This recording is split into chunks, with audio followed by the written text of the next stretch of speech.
கணினி உலகின் ஜாம்பவானா விளங்கக்கூடிய மைக்ரோசாப்ட் நிறுவனம் 14,000 கோடி ரூபாய்க்கு மனித கலவையை வாங்கக்கூடிய தகவல் பாத்தீங்கன்னா பெரும் அதிர்ச்சியும் ஆச்சரியத்தையும் கொடுத்திருக்குது. அதாவது உலகம் முழுவதும் வியாபித்து இருக்கக்கூடிய மைக்ரோசாப்ட் நிறுவனத்துல பாத்தீங்கன்னா கடந்த சில ஆண்டுகளா ஏஐ பயன்பாடு அதிகரிச்சிருக்கு. அதன் மூலமா அங்கு வேலை பார்த்தவர்கள் பணி நீக்கம் செய்யப்படுறாங்க. இப்ப ஏஐ தான் பெரும்பாலான பணிகளை செஞ்சுட்டு இருக்கு. குறிப்பா பாத்தீங்கன்னா மனித வள மேம்பாடு, குறிப்பா ஹியூமன் ரிசோர்ஸ் மேனேஜ்மெண்ட் இந்த வேலைகள், அதாவது ஒரு ஊழியருக்கு சம்பளம் போடுறது, அவரோட வருகை பதிவை கண்காணிக்கிறது, இந்த மாதிரி வேலைகள் எல்லாத்தையுமே ஏஐ தான் பண்ணுது. அது மட்டும் இல்லாம கோடிங் பண்ணக்கூடிய விஷயங்கள், சாஃப்ட்வேர் கோடிங் பண்ற பல விஷயங்களை பாத்தீங்கன்னா ஏஐ தான் பண்ணுது. அதன் மூலமா அங்க பணியில் இருந்தக்கூடிய ஆயிரக்கணக்கான பணியாளர்கள் பணி நீக்கம் செய்யப்பட்டது எல்லாமே நம்மளுக்கு தெரிஞ்ச விஷயம் தான். இப்படிப்பட்ட ஒரு சூழ்நிலையில தான் 4,9 மில்லியன் டன் அளவுக்கான மனித கழிவை வாங்கக்கூடிய ஒரு திட்டத்துல மைக்ரோசாப்ட் நிறுவனம் ஒப்பந்தம் பண்ணியிருக்காங்க. இதுக்காக 14,000 கோடி ரூபாயை ஒதுக்கியிருக்காங்க. இந்த மனித கழிவை வாங்கி மைக்ரோசாப்ட் நிறுவனம் என்ன பண்ண போறாங்க? அவங்க பயோகேஸ் பண்ண போறாங்களா, இல்ல இத வேறு விதமான பயன்பாடுகளுக்கு பண்ண போறாங்களா அப்படின்னு ஒரு தொடர்ச்சியான கேள்வி இருக்கக்கூடிய சூழ்நிலையில அந்த ஒப்பந்தம் போட்ட ஒரு வால்ட் அப்படிங்கிற நிறுவனம் அதுக்கு ஒரு விளக்கம் கொடுத்திருக்காங்க. அதாவது மைக்ரோசாப்ட் நிறுவனம் கடந்த 2020 முதல் 2024 வரை பாத்தீங்கன்னா ஏஐ அதிக அளவுக்கு பயன்படுத்துறதுனால அது அதிக அளவிலான எனர்ஜியை எடுத்துக்கிறது. அதாவது கரண்ட்டை அதிகமா பயன்படுத்துது ஏஐங்கிறது. அப்ப ஏஐ அதிகமான கரண்ட்டை எடுக்கிற போது அதன் மூலமா ஏற்படக்கூடிய கார்பன் டை ஆக்சைடு, கார்பன் வெளியீடு அதிகமா இருக்குது. அதாவது கார்பன் டை ஆக்சைடு அதிகமா வெளியிடுது ஏஐ பயன்பாடுனால. கரண்ட் பயன்பாடு அதிகம், இந்த கரண்ட் உற்பத்தி செய்யக்கூடியதுனால ஏற்படக்கூடிய கார்பன் டை ஆக்சைடு கிட்டத்தட்ட 25% அதிகமாயிருக்குது அந்த ஏஐ பயன்பாட்டினால. அப்ப இந்த கார்பன் டை ஆக்சைடு, கார்பனை குறைக்கிற கடமை மைக்ரோசாப்ட் நிறுவனத்துக்கு இருக்குது.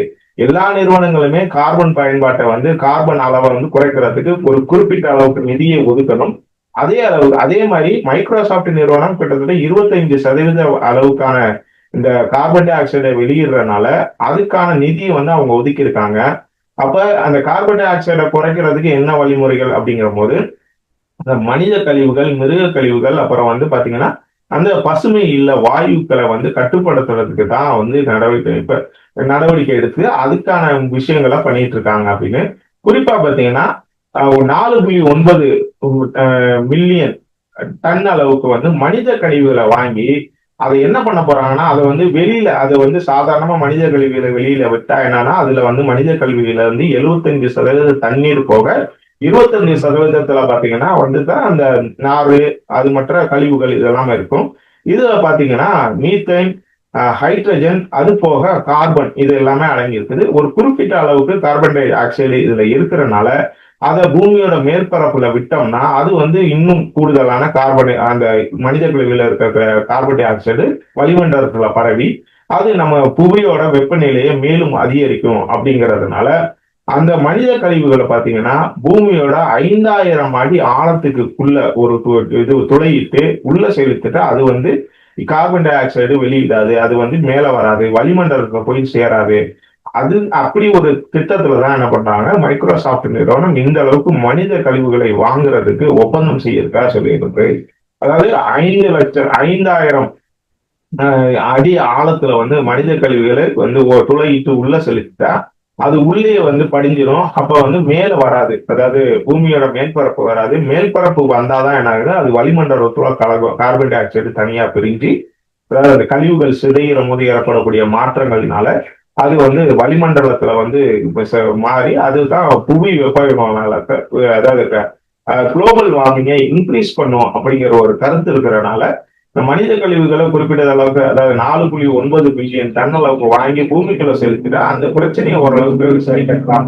அதாவது கார்பன் டை ஆக்சைடு அதிகரிக்கிறத ஓரளவு சரி பண்ணலாம் அப்படிங்கிறதுக்காக ஒரு முன்னோட்டமா தான் இந்த ஒப்பந்தத்தை மைக்ரோசாப்ட் நிறுவனம் செஞ்சிருக்கிறதா சொல்லப்படுது.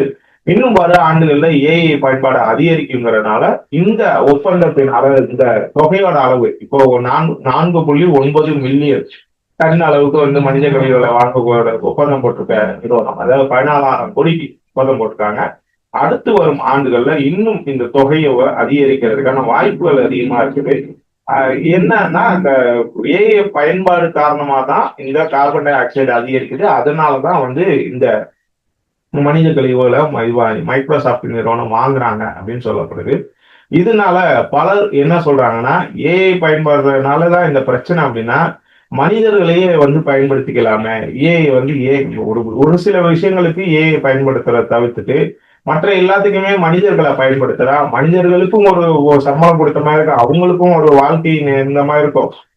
அதே மாதிரி கார்பன் டை ஆக்சைடு அளவையும் குறைக்கிறதுக்கு பண்ணலாமே. ஏன் கார்பன் டை ஆக்சைடு ஏஐ பயன்பாட்டு மனிதர்களை வெளியேற்றிட்டு இந்த இடத்துல ஏஐ பயன்படுத்திட்டு அதனால ஏற்படக்கூடிய கார்பன் டை ஆக்சைடை இது பண்ண கண்ட்ரோல் பண்றதுக்கு 14,000 கோடியை செலவு பண்றதுக்கு பதிலா இங்கிட்டு மக்களுக்கு நேரடியா மனிதர்களுக்கு கொடுத்துட்டு அவங்கனால பயனடைவாங்க. அதனால மைக்ரோசாப்ட் நிறுவனம் நல்லா வளர்ச்சி அடையுமே அப்படின்னு பலரும் கருத்து சொல்லிட்டு வராங்க. இந்த விவகாரத்துல மைக்ரோசாப்ட் நிறுவனம் செய்யக்கூடிய இந்த விஷயங்களை நீங்க எப்படி பாக்குறீங்க? கமெண்ட்ல சொல்லுங்க.